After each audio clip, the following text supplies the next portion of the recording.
తేనెటీగల పెంపకం ఖైదీలకు skill development గా ఉపయోగపడుతుందన్నారు prisons director general doctor Soumya Mishra.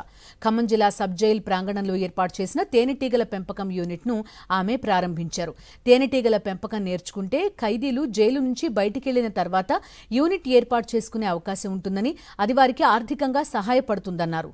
ఖైదీల సత్ప్రవర్తనతో ఉండేందుకు హార్టికల్చర్ ఎంతగానో ఉపయోగపడుతుందన్నారు సౌమ్య మిశ్రా. ఒక వర్క్ చేసి దాని నుంచి ఇన్కమ్ జనరేట్ చేయడానికి ఒక స్కిల్ వాళ్ళు నేర్చుకుంటారు. దీంట్లో వాళ్ళు రిలీజ్ అయ్యి బయటికి వెళ్ళిన తర్వాత చాలా ఎస్పెషలీ బీప్ కీపింగ్కి గవర్నమెంట్ నుంచి చాలా స్కీమ్స్ ఉన్నాయి. ఆ స్కీమ్స్తో టైఅప్ చేసి వాళ్ళకు లైవ్లీహుడ్ స్కిల్స్ నేర్పించి దాని తర్వాత దాని నుంచి ఇన్కమ్ ఎలాగా వస్తుంది అది కూడా మేము ఫాలోఅప్ చేస్తాము. సో దీని ద్వారా వాళ్ళు నాట్ ఓన్లీ స్కిల్స్ డెవలప్మెంట్ అవుతుంది వాళ్ళ దగ్గర, దే ఆల్సో వాళ్ళకు బిహేవియర్ థెరపీగా కూడా అవుతుంది.